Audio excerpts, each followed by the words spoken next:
Hi everyone, in front of me I've got a Galaxy S26 Ultra, and let me share with you how to reset all settings on this device.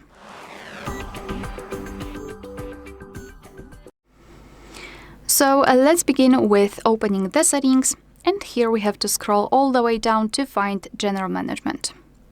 Then let's scroll down and find a Reset option, and here localize reset all settings. Let's tap on it.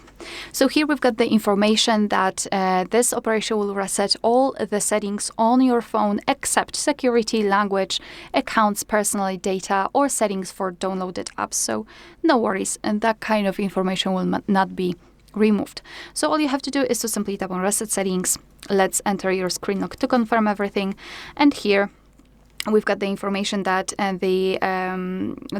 this operation cannot be undone, so be aware. And to apply new settings, your phone will restart. So simply tap on reset, and now we have to wait until our device will be fully powered on again. All right, so that will be all. Thank you so much for watching. Please hit the subscribe button and leave the thumbs up.